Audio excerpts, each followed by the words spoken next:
Hello प्यारे बच्चों आज हम समझेंगे विकरण की द्वैत प्रकृति से क्या तात्पर्य है। द्वैत का मतलब से दोहरी प्रकृति। विकरण बोलते हैं प्रकाश को, लेकिन ये दिखने वाला प्रकाश नहीं होता है। विकरण में प्रकाश के अलावा जैसे चुंबकीय तरंगे, एक्सरे, रेडियो तरंगे और कण भी शामिल होते हैं जो ऊर्जा का परिवहन करते हैं। इसी को विकरण बोलते हैं।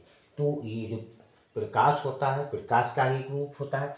तो इसकी दो तरह से यानी इसका रवैया होता है, इसकी प्रकृति होती है।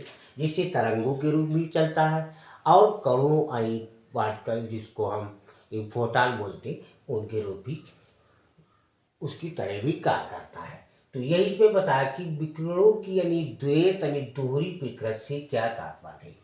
तो विकिरणों की द्वैत प्रकृति यानी इसका अर्थ होता है कि विकिरण की द्वैत प्रकृति अर्थात दोहरी प्रकृति होती है। यानी जैसे तरंग प्रकृति यानी तरंगों की तरह यानी वेव की तरह चलता है, और कण प्रकृति यानी विकिरणों में होने वाली कुछ घटनाओं जैसे व्यतिकरण और विवर्तन तथा ध्रुवण की व्याख्या विकिरण की तरंग प्रकृति मानकर की गई है।